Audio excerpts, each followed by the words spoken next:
मेरा नाम डॉक्टर प्रवीण कुमार है। मैं कैंसर सर्जन हूँ। डाइजेस्टिव सिस्टम कैंसर्स मेरा स्पेशलिटी है।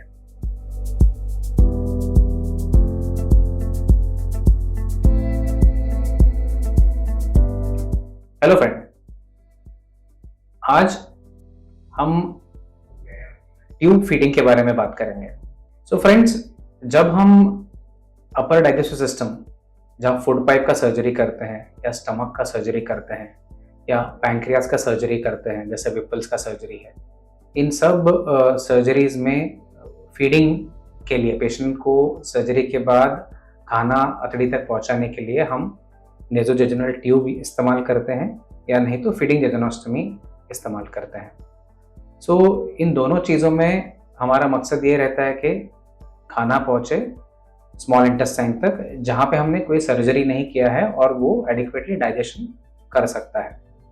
सो जब पेशेंट हॉस्पिटल में रहता है तो उसको एडिक्वेट पोस्ट ऑपरेटिव केयर मिलता है, न्यूट्रिशनिस्ट का सपोर्ट रहता है, फूड सप्लीमेंट्स मिलते हैं आसानी से, तो मैटर बहुत ही ईजी लगता है। बट सेम सिचुएशन जब हम पेशेंट को डिस्चार्ज करके घर भेजते हैं तो काफ़ी डिफरेंट रहता है और चेंज हो जाता है। तो काफ़ी सारे चैलेंजेस आ सकते हैं फीडिंग जेजुनोस्टमी को मैनेज करने में और कौन से टाइप का फीड देना है उसमें, नेजोजेजुनल ट्यूब मैनेज करने में। तो आज ये टॉपिक वीडियो पे हम इस टॉपिक के बारे में डिटेल में डिस्कस करेंगे। और आज हमारे साथ यहाँ पे प्रेजेंट है मिसेस कृषा वीरा, हमारी chief nutritionist. Hi Krisha. Hi. So she is working as the chief nutritionist in specialty surgical oncology since its inception. So she looks after all our post-operative patients. So she will be in a better position to give much better explanation and details about tube feeding. ठीक है, तो hi Krisha, welcome. Hi sir. So I want to discuss today is two certain things which are problematic to the patients once they go home, Right. patient as well as the family. So we'll try to discuss and give better idea and Right. better details to the patient. So first thing is nasojejunal tube है या feeding जेजुनोस्टमी है, तो इसमें purpose क्या रहता है, हमें ये ट्यूब से क्या हमको हासिल होता है? करेक्ट। सो जैसे सर आपने बताया कि पोस्ट ऑपरेटिवली जब भी पेशेंट्स होते हैं तो उनको ये ट्यूब डालते हैं विच इज एनजे ट्यूब या तो एफजे ट्यूब। तो डिफरेंस ये है कि एनजे यानी कि वो नाक से इंसर्ट करते हैं, एफजे यानी कि वो ऑपरेटिव साइड से एब्डोमेन से इंसर्ट करते हैं। तो दोनों का पर्पस यही है कि फूड उनको पोस्ट ऑपरेटिव पीरियड, जो रिकवरी पीरियड है जहाँ पे वो एडिक्वेटली ओरली नहीं ले पा रहे हैं, तो वो पूरा बाईपास करके वी आर डायरेक्टली गिविंग छोटे इंटेस्टाइन में। तो ये इसका पर्पस है फीडिंग के लिए स्पेशली, और ये काफी समय तक रहता है जब तक वो वुंड हीलिंग वगैरह प्रॉपर नहीं होता। एक बार एडिक्वेटली जब भी पेशेंट खाना स्टार्ट करते हैं तो ऑफ कोर्स ये ट्यूब निकल भी जाता है, it is not permanent. So you have answered couple of more questions there only. तो जब हम ये ट्यूब फीडिंग का जब हम बात करते हैं तो ऑब्वियसली सर्जरी के बाद आप एक डाइट प्लान बनाते हो, एक डाइट चार्ट देते हो पेशेंट को, ऐसे ऐसे देना है, ऐसे ऐसे देना है बोल के। And obviously you would have calculated कि कितना कैलोरीज लगता है और कितने प्रोटीन्स जाने चाहिए, एवरीथिंग। सो सर्जरी के बाद रिकवरी प्रोसेस में ये जो डाइट प्लान है सेम ही रहता है कि आप पेशेंट को एसेस करके फ्रीक्वेंट इंटरवल पे ये डाइट प्लान आप चेंज करते हो, जैसे कैलोरी कंटेंट चेंज करना या कॉम्पोजिशन में चेंज करना, ये आप करते हो? Correct, yes. सो जैसे सर्जरी हो जाता है तो वो टाइम का रिक्वायरमेंट और जैसे वो रिकवर करते जाते हैं आगे, तो the requirement keeps on changing and also कि पेशेंट कितना अच्छे से टॉलरेट कर पा रहे हैं। सो इनिशियली सर्जरी के बाद वी मे सी के थोड़ा टॉलरेंस आगे पीछे हो रहा है, but gradually over the time tolerance improve होता है। तो डिपेंडिंग ऑन द इनटेक कि पेशेंट कितना अच्छे से ले पा रहे हैं, we reassess the patient probably at an interval of 15 days and then again नया डाइट प्लान आता है। सो डिस्कशन का ये मतलब है कि एक ही प्लान वर्क नहीं होता है। Right. जैसे जैसे पेशेंट का हेल्थ इंप्रूव होता है या अल्टर होता है, चेंज होता है, उसके हिसाब से डाइट में भी हमें चेंजेस करने पड़ते हैं। तो उसके लिए न्यूट्रिशनिस्ट के साथ कांस्टेंट टच में रह के और उनके साथ फॉलोअप में रहना बहुत जरूरी है, ताकि आपका ओवरऑल हेल्थ में मेजर कोई असर नहीं पड़े। Coming to what kind of food we can give, तो जहां तक मेरा अंडरस्टैंडिंग है, नेजोजेजुनल ट्यूब हो, फीडिंग जेजुनोस्टमी हो, जो पर्पस एक ही है और जहां पे वो फूड पहुंचाते हैं स्मॉल इंटेस्टाइन, वो जगह भी सेम है। परफेक्ट।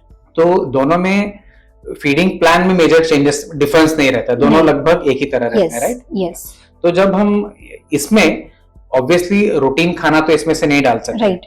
बट सादा सा चीज लाइक ऐसे गंजी या दाल खिचड़ी या खीर, इसको हम अच्छे से मिक्सर में डाल के इसमें दे सकते हैं क्या? करेक्ट। सो व्हाट हैपेंस, क्या होता है घर पे हम जब भी जाते हैं तभी नर्स स्टाफ डॉक्टर्स वगैरह कोई होते नहीं है मॉनिटर करने के लिए, एंड ये जो पाइप होता है वो ब्लॉक होने का पॉसिबिलिटी रहता है। सो ये एडवाइजेबल है कि कोई भी जो हमारा घर का खाना है, रोटी सब्जी है, दाल राइस है, उसको ब्लेंडराइज करके, भले हम कितना भी कॉन्फिडेंट है कि पतला हो गया है, इट इज एडवाइजेबल कि घर पे हम ये सब ना दें, अनलेस एंड अनटिल अगर एक दो फीड्स हम दे रहे हैं जो एकदम थरली छान के दे रहे हैं, वो भी सूप्स, तो दोस फीड्स हम दे सकते हैं, बट अदरवाइज रोटी सब्जी बिस्किट हो गया पानी में घोल के ब्लेंडराइज करके, ये काफी क्वेश्चंस आते हैं कि हम ये दे दे क्या, तो एडवाइजेबल है कि ये हम ना दे। तो क्या सॉलिड फूड उसको हम मिक्सर में मिला के थोड़ा डाइल्यूट करके लिक्विड डाल के उसको पेस्ट या उससे भी पतला बना के नहीं दे सकते और नहीं देना चाहिए क्योंकि ट्यूब ब्लॉक हो सकता है। करेक्ट। एंड देन पेशेंट को ज्यादा डिफिकल्टी होगा to reinsert a new tube. Correct. And max to max what you are suggesting is, अगर कुछ भी पार्टिकुलेट मैटर है तो हमको छानना है और छाना हुआ चीज ही हमें देना है, कंपल्सरी।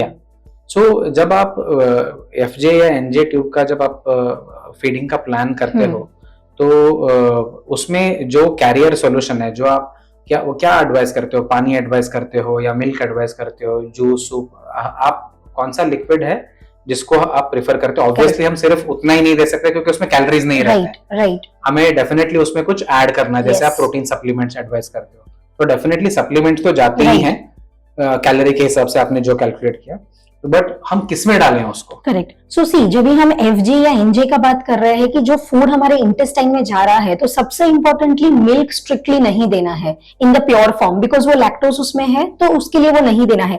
रेस्ट हम पानी में उसको डाइल्यूट कर सकते हैं, पतला वेजिटेबल स्टॉक, यानी कि वेजिटेबल को बॉईल करके सिर्फ उसका जो पानी है उसको छान लिया और वो पानी में भी प्रोटीन सप्लीमेंट डाइल्यूट करके दे सकते हैं।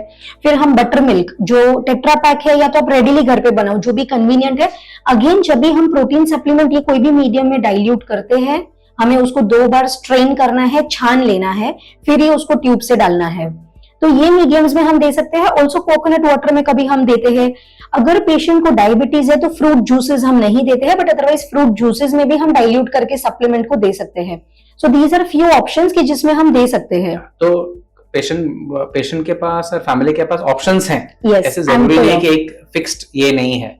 तो as you said milk definitely नहीं देना है, एंड अगर जूस सूप कुछ भी देना है तो 2 बार छानना है, वेरी इंपॉर्टेंट, 2 बार छानना है। एंड जो उसमें then coconut water is also fine, ganji is also fine, and vegetable stock, correct, तो वो भी fine, that is also fine. And milk in diluted थोड़ा पानी मिला के मिक्स करके दे सकते हैं। नहीं, milk in the pure form हमें नहीं देना है, तो milk dairy milk.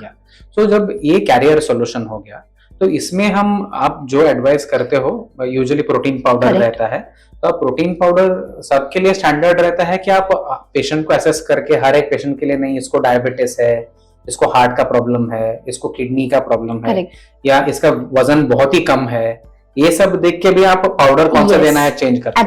Absolutely depending patient का जो कंडीशन है, उनका जो टाइप का सर्जरी हुआ है, प्लस उनके कोमॉर्बिडिटीज, जैसे आपने बताया डायबिटीज है, तो उसके हिसाब से प्रोटीन सप्लीमेंट भी वेरी करता है।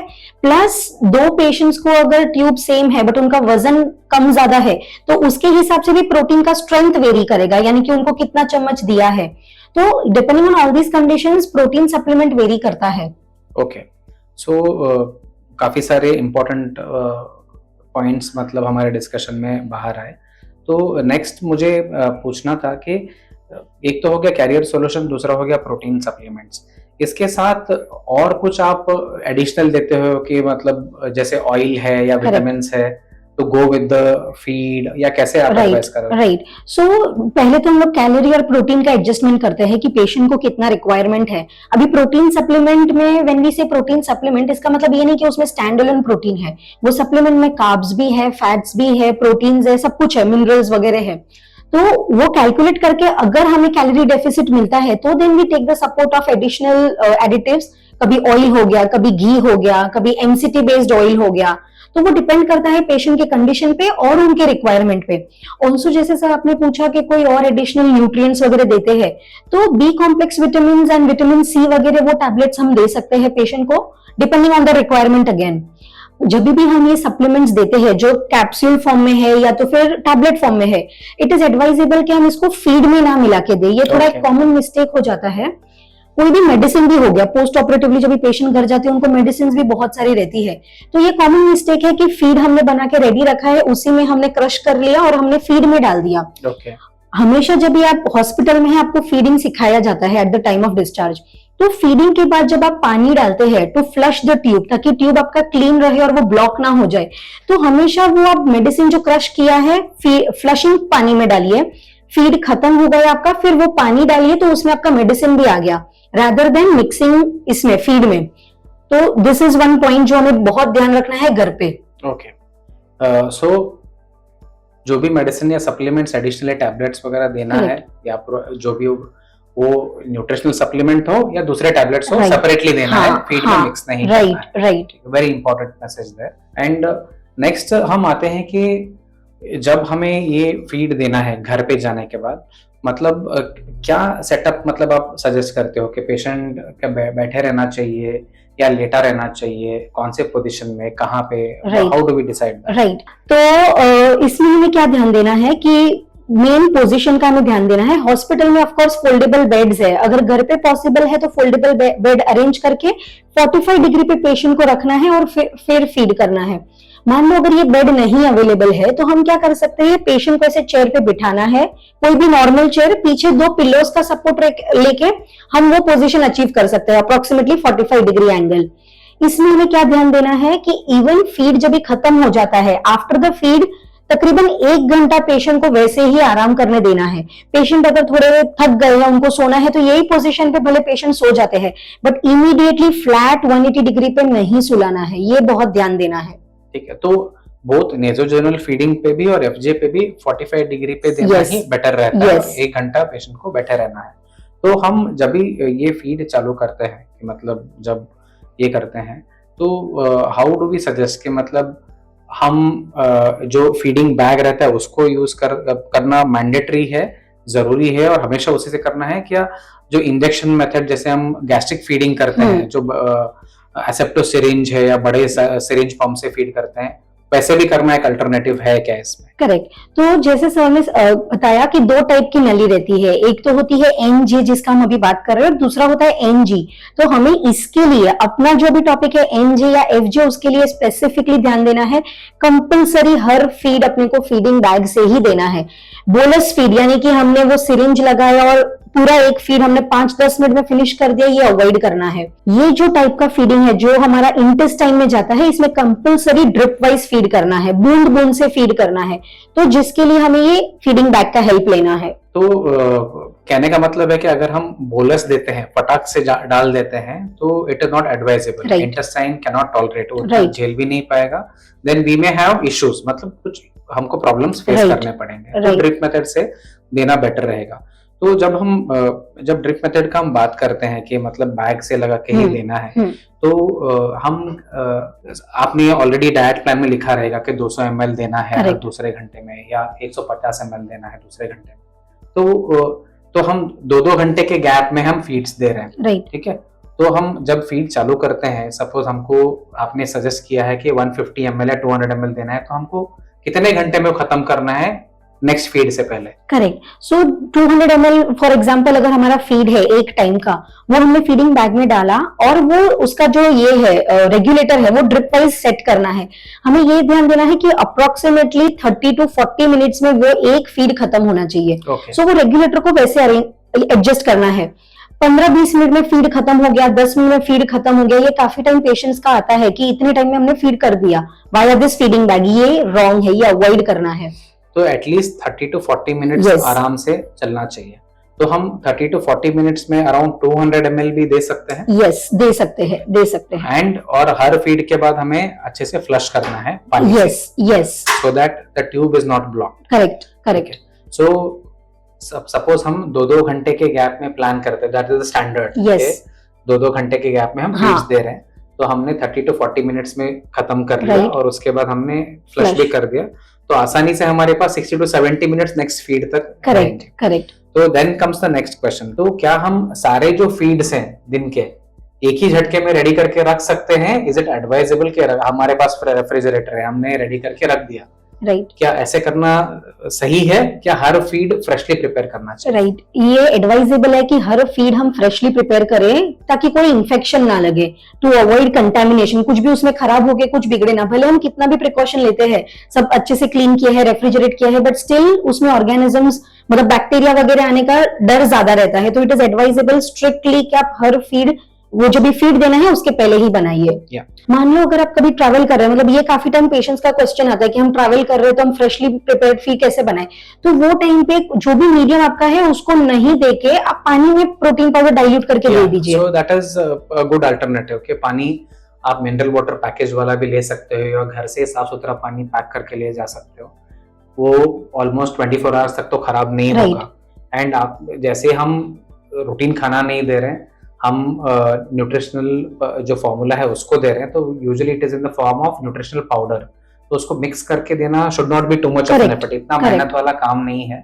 बट ट्रैवलिंग के टाइम पे भी आप वही सजेस्ट करते हो कि आपको फीडिंग बैग से ही फीड करना है? यस यस, स्पेशली ये ट्यूब में हमें फीडिंग बैग ही यूज करना है। ओके, सो समझ लीजिए अभी सब चालू हो गया and patient is discharge, patient is आपके साथ रेगुलरली फॉलो अप कर रहा है एंड आपके हिसाब, आपने जो बोला है उसके हिसाब से वो फीडिंग ले रहा है बराबर से। Correct. So how do you assess के आप जो बोल रहे हो उसके हिसाब से काम चल रहा है? आप क्या देखते हो पेशेंट को, आप जब बुलाते हो या फोन पे डिस्कस करते हो तो आप क्या क्या पैरामीटर्स देखते हो कि सब सही चल रहा है? Correct correct. So see, patient को पहले तो हम ये पूछते हैं कि आप एवरी 2 आवरली फीड लेते हैं, कोई फीड आपका मिस हो रहा है, एंड इफ अगर मिस हो रहा है तो what is the reason.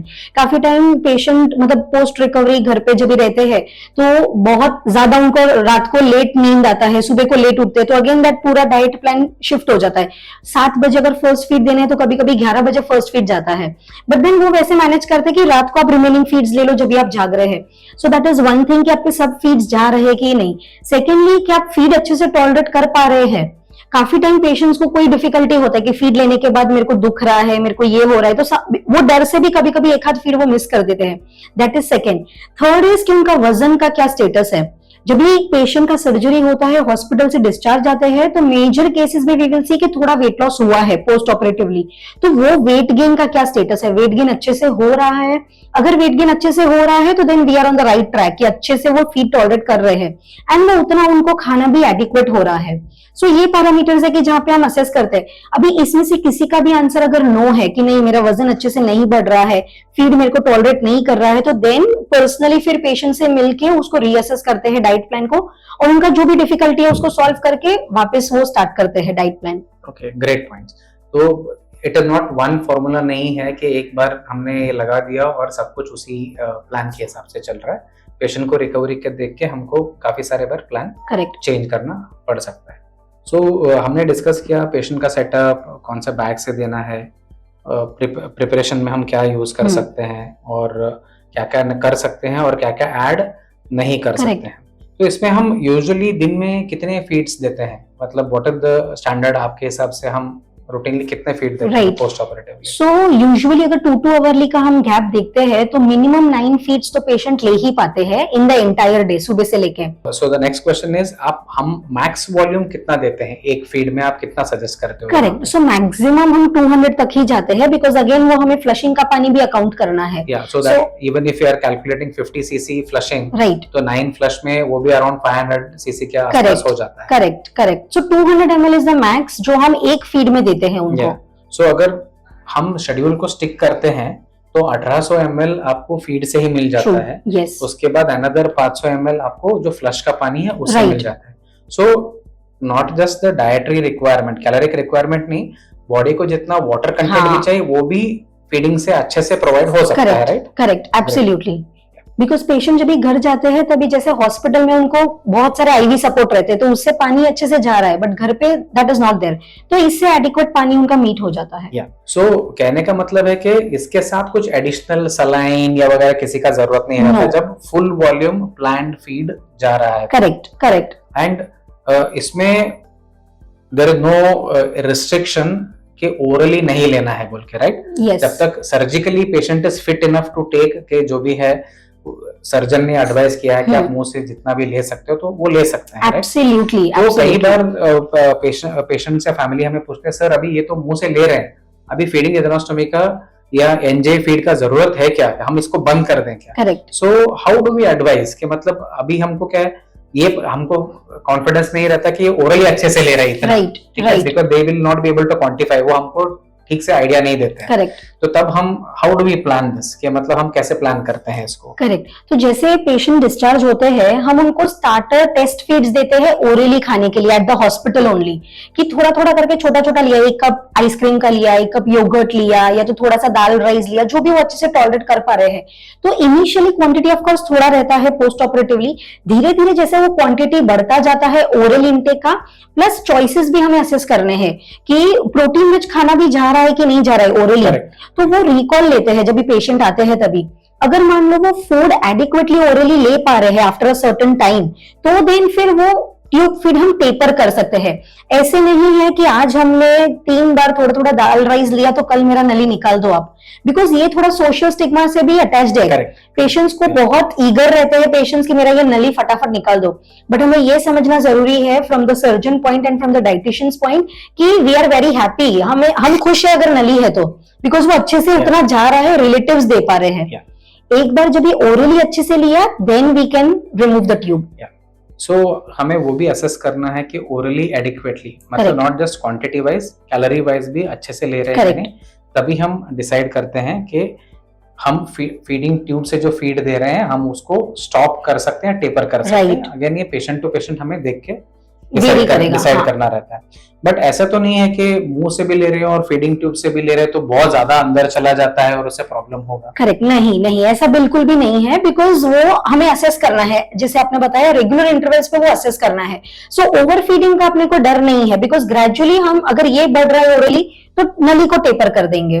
Correct. And जैसे हमने ये बात किया कि जब कैलोरिक इनटेक एडिक्वेट हो जाता है तो हम ऑब्वियसली नेजोजोनल ट्यूब तो ऐसे आसानी से निकाल सकते हैं ओपीडी सेटिंग में, बट फीडिंग जेजुनोस्टोमी वाला इश्यू ये है कि जहाँ पे हमने स्मॉल इंटेस्टाइन में छेद करके डाला है तो हम फीड नहीं भी देंगे तो इट इज एडवाइजेबल कि हम एटलीस्ट उसको 6 हफ्ते तक रखें, ताकि जहाँ पे हमने छेद बनाया है वो एब्डोमिनल वॉल से अच्छे से चिपक जाए और जब हम ट्यूब निकालते हैं तो वहां से कुछ लीकेज ना हो।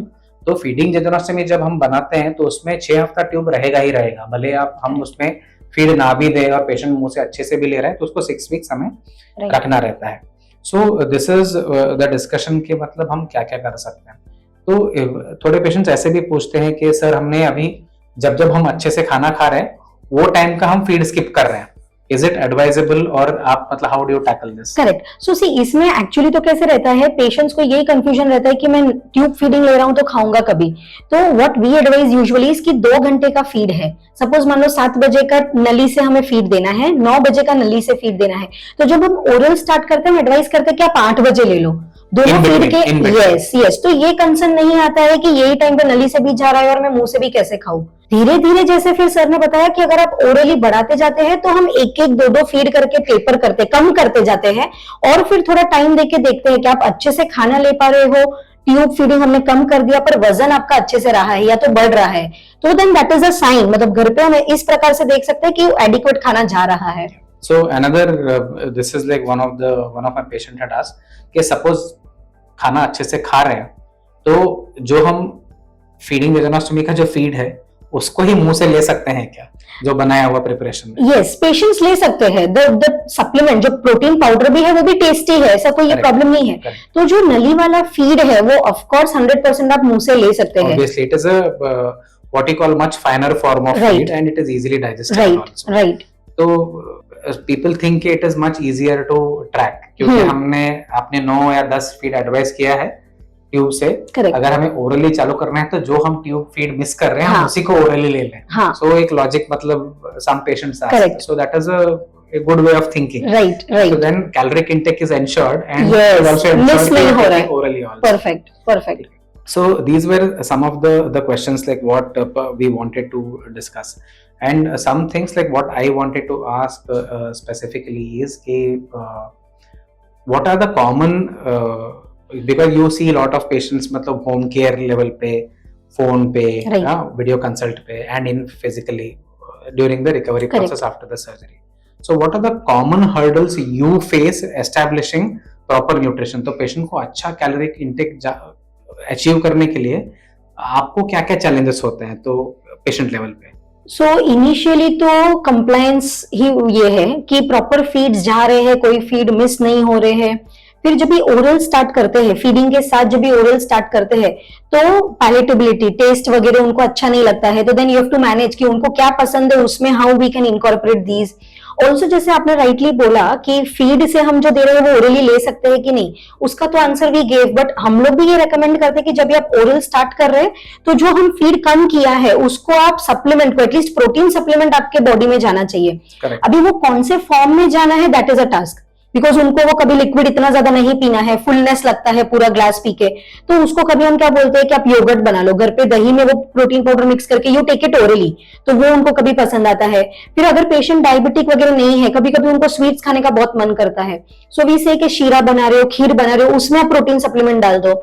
नाउ इट अगेन डिपेंड्स कि पेशेंट को वो पसंद आ रहा है कि नहीं पसंद आ रहा है. जिनको वो पसंद आ रहा है दे टेक इट नाइसली, नहीं पसंद आ रहा है तो हम ये यहाँ पे ऑप्शन दे रहे हैं. उसका मतलब ये नहीं कि आप आपके पेशेंट को ये जबरदस्ती खिलाए, बट ये वेज है कि जहाँ पे हम मॉडिफाई करते हैं कि पेशेंट को जो अच्छा लग रहा है that we give, but we have to maintain कि वो अच्छे से उतना ले रहे हैं calories and proteins. So compliance is a problem, कि एडिक्वेट सही टाइम पे जो प्रिस्क्राइब्ड है वो लेना है, प्लस मतलब जब वो शिफ्ट होते हैं orally so that is another problem. So कई पेशेंट्स ये भी जब शुरुआत में जब हम फीडिंग जेजुनोस्टोमी या एनजी चालू करते हैं तो when we increase it to full volume, we usually start around 80 ml too early and then slowly we increase it to 200 ml second. तो कई पेशेंट्स कंप्लेंट करते हैं कि जैसे फीड जाता है तो मुझको अजीब ब्लोटिंग लगता है, अच्छा नहीं लगता है, एंड पूरा पेट भरा हुआ लगता है.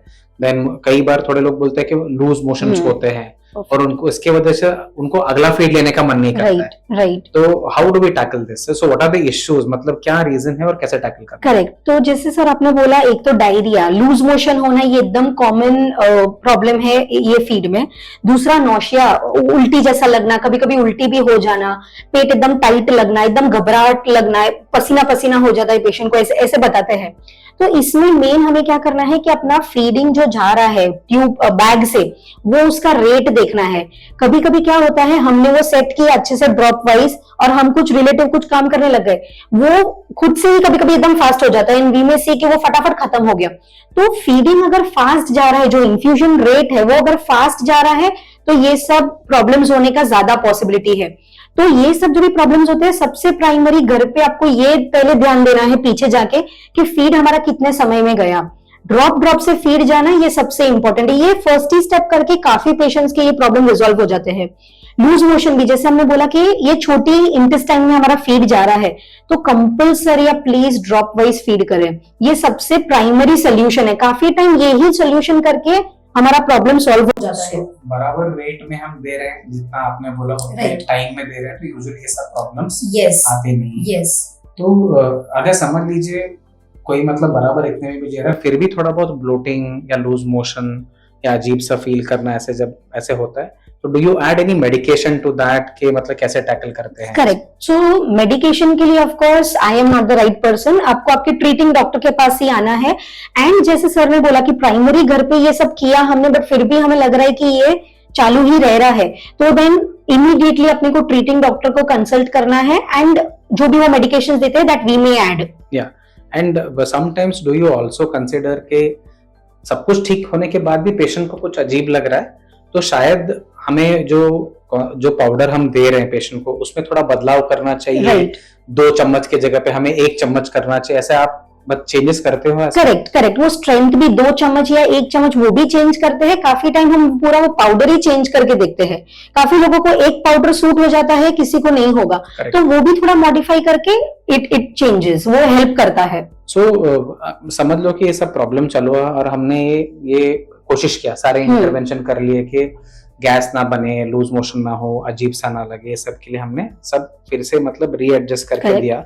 तो उसके बाद वो सेटल होने में इमीडिएटली हो जाता है कि उसके लिए थोड़ा टाइम नहीं? ऑफ कोर्स उसको टाइम देना है. वो दवाई पेट में जाएगा, उसका 1-2 डोज जाएगा, फिर ही आपको वो रिजल्ट दिखेगा. तो इमीडिएट नहीं होगा, टाइम देना पड़ेगा। Even when you change the dietary formula, change करने के बाद भी इमीडिएटली रिजल्ट यस, इमीडिएटली नहीं मिलेगा, एटलीस्ट 1-2 दिन जाके then we may see the change. Okay. And ये जो हम फीडिंग बैग से जो देते हैं, does it ever get blocked? वो ब्लॉक हो सकता है क्या, क्योंकि उसमें हमने पाउडर मिक्स करके डाला है? करेक्ट। वो ब्लॉक होने का चांस रहता है? सो सी, सबसे इंपॉर्टेंट कि जो भी वो फीडिंग बैग हम यूज कर रहे हैं, हमें हर 24 घंटे में वो चेंज करना है, डिस्कार्ड करना है, उसे फेंक देना है। ऐसा नहीं कि उसको गर्म पानी से धो के हमने वापस यूज किया, उसको फेंक देना है। एंड तो ये ब्लॉकिंग का इश्यू कम रहता है। बट मान लो अगर फिर भी 24 घंटे के अंदर ही कभी ऐसा एपिसोड हुआ कि कोई वो ब्लॉक हो गया, अभी वो जा ही नहीं रहा है, तो थोड़ा हल्का वार्म वाटर लेके हम उसको वापस क्लीन कर सकते हैं। ओके। सो वो सॉल्व करता है। Okay. So two problems you said, compliance and then this one, taste when you, और जब orally patient लेना चालू करता है, then Personal third हो गया choices. कि मतलब जो routine complaints आते हैं, anything else मतलब which you commonly face, मतलब solve करने के लिए when the Right. patient is तो काफी time, I mean not from the dietary perspective, but काफी टाइम ये क्वेश्चन भी आता है कि हमें एफजे है, यहाँ पे नली है या नाक में नली है, तो हम नहा सकते हैं कि नहीं नहा सकते हैं? तो ऑफ कोर्स नहा सकते हैं, वो प्राइमरी केयर लेके नहा सकते हैं। काफी टाइम ये क्वेश्चन आता है वापस कि हमारा ये पट्टी निकल गया है, तो हम क्या करें, घर पे ही पट्टी लगवा ले? तो इट इज एडवाइजेबल कि आपके आसपास जो भी कोई ये है डॉक्टर है, नॉर्मल डॉक्टर भी चलेंगे, तो वहीं पे आप ये करवा लो, बिकॉज प्रॉपर सिस्टर्स वो एक तरीके से लगाते हैं। घर पे आप ऐसे ही लगा देंगे तो अगेन वो लूज रहता है, वो ऊपर नीचे होने का डर रहता है। दोस्तों, एज कृषा सेड, नहाना इज पॉसिबल। कैसे नहीं कि ट्यूब है इसके लिए नहा नहीं सकते, ऐसा नहीं है। जब तक आपके बाकी सर्जिकल जो घाव हैं सब सूख गए हैं, अच्छा हील हो रहे हैं, तो सिर्फ ट्यूब के लिए नहीं नहाना एडवाइजेबल नहीं, आप नहा सकते हो। हाँ, obviously it will be not as comfortable कि आप जब रूटीन जैसे नहाते हो, थोड़े चैलेंजेस हो सकते हैं, बट नहाना इज डेफिनेटली पॉसिबल। और जब आप ये नहाने के बाद जब आप ड्राई करते हो तो हमको थोड़ा ध्यान से मतलब ड्राई करना रहता है कि आपने ज्यादा रगड़ा और नली लूज हो गया, या उसके मतलब जो स्टिचेस है निकल गए फीडिंग एग्नोस्टमी के, या नाक में जो एनजे ट्यूब डाला है वो खींच गया, वो नहीं होना चाहिए। तो आप उसके लिए हेयर ड्रायर भी यूज कर सकते हो सुखाने के लिए, तो दैट इज अनदर ऑप्शन। और जो नलकी के ऊपर एनजे ट्यूब के ऊपर जो स्टिकिंग लगा रहता है, वो गीला हो गया तो भी it is very easily changeable, वो रिप्लेस करना आसान रहता है। बट वही है कि ये पूरे प्रोसेस में ऐसा नहीं हो जाए कि नलकी हिल जाए उस जगह से, वो आपको ध्यान रखना है। सेम विद फीडिंग एग्नोस्टमी, उसमें भी क्या है, ऑलरेडी हमने स्टिच लिया रहता है ताकि वो हिले नहीं, तो उसमें आप खुद होके कुछ उसको करो, ऐसे होने का चांस काफी कम रहता है। तो नहाना is not a big problem actually. So another point is what patients are worried is कि ट्यूब बराबर जगह पे है या नहीं है, क्या चल रहा है, क्योंकि कई बार थोड़ा सा भी वो हिल जाता है तो they get worried. So as far as nasojejunal tube is concern, एक थोड़ा बहुत आगे पीछे 2-4 सेंटीमीटर आगे पीछे हो गया तो कुछ बड़ा बात नहीं है, बिकॉज वो सेफ्टी मार्जिन के साथ ही हमने अंदर डाला रहता है कि थोड़ा बहुत इंटेस्टाइन में आगे पीछे हो गया तो भी वो मेजर कुछ प्रॉब्लम नहीं है, बट स्टिकिंग लगा के रखना जरूरी है। Same thing with feeding jejunostomy, इसको भी थोड़ा आगे पीछे हो गया तो भी that is all right, but it is already hitched रहता है, वो फिक्स रहता है, तो वो हिलता नहीं है usually. But as far as feeding jejunostomy is concern, problem समझ लीजिए कि ट्यूब में से फीड नहीं जा रहा है, या ट्यूब ब्लॉक हो गया, फ्लश नहीं हो रहा है, या आप फीडिंग दे रहे हो, उसके बाद जो जहां से ट्यूब चमड़े के अंदर से इंटेस्टाइन में जा रहा है वहां से बाहर आ रहा है, या वहां पे पस बन गया है और दबाने पे मतलब दर्द होता है, वहां का चमड़ा लाल हो गया, these are all problem science. कि इस सब सिचुएशन में आपको डॉक्टर से डायरेक्टली कंसर्न करना चाहिए और फीडिंग के साथ कंटिन्यू नहीं करना चाहिए, इसमें प्रॉब्लम रह सकता है। Another common issue what I usually see is feeding jejunostomy का ऊपर का जो ये है नोजल है वो टूट गया है, ठीक है। So we usually deal with it by adding one more needle का हब या कुछ लगा के, ताकि वो फीडिंग एग्नोस्टमी के बैग से कनेक्ट हो जाए, राइट, ठीक है। That adjustment we can do. Anything else you suggest for such things? Probably micropore के हेल्प से वो उसको वापस हम चिपका सकते हैं घर पे ही, बट घर पे भी, बट ऑब्वियसली जितना देर तक मैनेज हो सकता है उतना ठीक है। अगर नहीं हो रहा है तो it is always better that you doctor के पास आके meet the doctor. Yes. And another problem sometimes it happens is tube निकल जाना, हाँ, ठीक है, एनजे ट्यूब या फीडिंग एग्नोस्टमी निकल जाना। अगर ऐसे हो गया तो वापस डालना इतना आसान नहीं रहता है। सो एनजे ट्यूब निकल गया तो अगर वापस डालना है तो हमें एंडोस्कोपी का हेल्प Right. लेना पड़ता है, इंटरवेंशन रेडियोलॉजी का। अगेन डालना है या नहीं डालना है, इट डिपेंड्स ऑन के नीड क्या है, उसके हिसाब से हमें डिसाइड करना रहता है। और इंटरवेंशन रेडियोलॉजिस्ट या एंडोस्कोपी का फैसिलिटी है या नहीं, Right. और वो करना ये वेदर उसमें रिस्क है या नहीं, वो भी हमें जानना Right. रहता है। So that is first point. And feeding jejunostomy का यूजुअली ये इतना आसानी से निकलता नहीं है। अगर वो निकल गया तो इसका मतलब है कि उसके स्टिचेस लूज हो गए हैं, तो इसके वजह से निकल गया है। बट अगर 2 या 3 हफ्ते बाद निकला है तो यूजुअली वहां पे ट्रैक बना रहता है फीडिंग जेजुनोस्टोमी के साइट पे, तो कई बार हमें वो वापस वहीं पे फीडिंग जेजुनोस्टोमी का ट्यूब हम डाल सकते हैं और एक सेपरेट स्किन पे हम स्टिच Right. ले सकते हैं। बट ये करने से पहले हमें ये जानना जरूरी रहता है कि जहां पे हमने इंटेस्टाइन में छेद बना के ट्यूब डाला था वहां से लीक तो नहीं है। तो sometimes we need to do an imaging, fluoroscopy, dye डाल के देखना हाँ. पड़ता है कि वहां पे इश्यू है Right. या नहीं है। सो अभी हमने 2-3 पॉइंट मिस किया है। तो उसमें एक इम्पॉर्टेंट है कि काफी सारे पेशेंट जो एनजे फीड या राइल्स ट्यूब फीडिंग पे रहते हैं वो हमेशा कंप्लेंट करते हैं कि मेरा नोज स्टफी हो गया है, नोज मतलब ब्लॉक हो रहा है, उसके साथ गले में हमेशा दर्द रहता है। तो उसका मतलब व्हाट इज द सॉल्यूशन, मतलब how do we tackle that? Correct. तो इसमें डिपेंड्स, ये साइज पे भी डिपेंड करता है ट्यूब का। इनिशियली जब हम देखेंगे कि जब भी उनको नया नया नली डाला है तो वो कंप्लेंट यूजुअली करते कि इधर मेरे को कुछ फील हो रहा है, थ्रोट पेन हो रहा है, बट ये विथ टाइम सॉल्व हो जाता है, बॉडी उसको अडेप्ट कर लेता है। सिर्फ हमें ऐसा फील होता है कि देयर इज समथिंग, इतना वो वरीसम नहीं है। बट मान लो ये फिर भी अगर परसिस्ट करता है आगे भी बहुत ज्यादा, तो then we have to contact the doctor and probably जैसे आप सजेस्ट करते हैं पेन किलर्स वगैरह से वो हेल्पफुल रहता है। बट पेन किलर्स वगैरह ये खुद से घर पे नहीं लेना है, डॉक्टर से बात करके ही। ऑल्सो हम नली प्रॉपरली फ्लश करते हैं कि नहीं, ये भी हमें ध्यान देना है। मतलब क्लीनलीनेस इज ऑल्सो दूसरा एक reason. So most of the times what we suggest is थोड़ा बहुत स्टीम इनहेलेशन ले लो, ताकि मतलब जो नोज का जो स्टफीनेस है वो खुल जाए। समटाइम्स लोकल जेली एप्लीकेशन भी हम सजेस्ट करते हैं ताकि वो थोड़ा सॉफ्टनेस आ जाए, प्लस वार्म वाटर गार्गल्स, उससे क्या ना they will feel little better. Right. But sometimes ऐसे ट्रॉपिकल अनेस्थेटिक जो सिरप्स है ना उनको हमको यूज करना पड़ता है ताकि patient is little comfortable. And second one important thing what we missed in discussing is कि कौन से टेम्परेचर पे हमें फीड देना है, नॉर्मल रूम टेम्परेचर पे या उसको गर्म करके देना है या कोल्ड देना है, कैसे दे सकते हैं? तो रूम टेम्परेचर पे ही हमें फीड देना है। हमें वो फीड को ऐसे लेके चेक कर लेना है। कोई भी हम फ्रेशली प्रिपेयर्ड अगर कोई सूप्स वगैरह भी बना रहे हैं, कोई गंजी बना रहे हैं, तो उसको भी कूल डाउन करके रूम टेम्परेचर पे ही फीड देना है। बिकॉज वो जो नली है वो ट्यूब सिलिकॉन की बनी है, तो वो हमेशा चिपकने का डर रहता है बिकॉज ऑफ दैट हीट। तो रूम टेम्परेचर पे ही एडवाइजेबल है, कोल्ड भी नहीं, हॉट भी नहीं।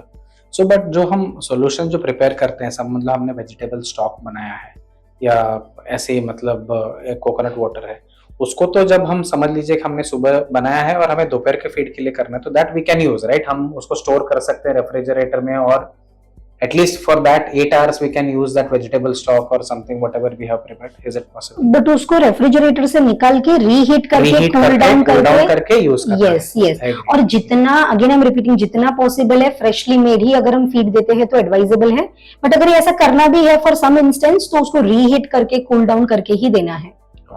दोस्तों ये था एक detailed discussion with our chief nutritionist Mrs Krisha Veera about nasojejunal and feeding jejunostomy के प्रति जो फीडिंग के सवाल आते हैं इनके ऊपर, और काफी सारे पॉइंट्स हमने कवर किए ये डिस्कशन में, एंड टेक्निकलिटीज, ट्रबल शूटिंग कैसे करना है, एक्सेट्रा एक्सेट्रा। तो ये टॉपिक के ऊपर आपको और भी सवाल हैं या डाउट है तो हमें डेफिनेटली कमेंट्स में लिख के बताइए, एंड चैनल को सब्सक्राइब करें, और हमारा जो दूसरा कंटेंट है उसको भी देखिए, आपको काफ़ी सारा इसके ऊपर नॉलेज भी मिल जाएगा। Thank you very much.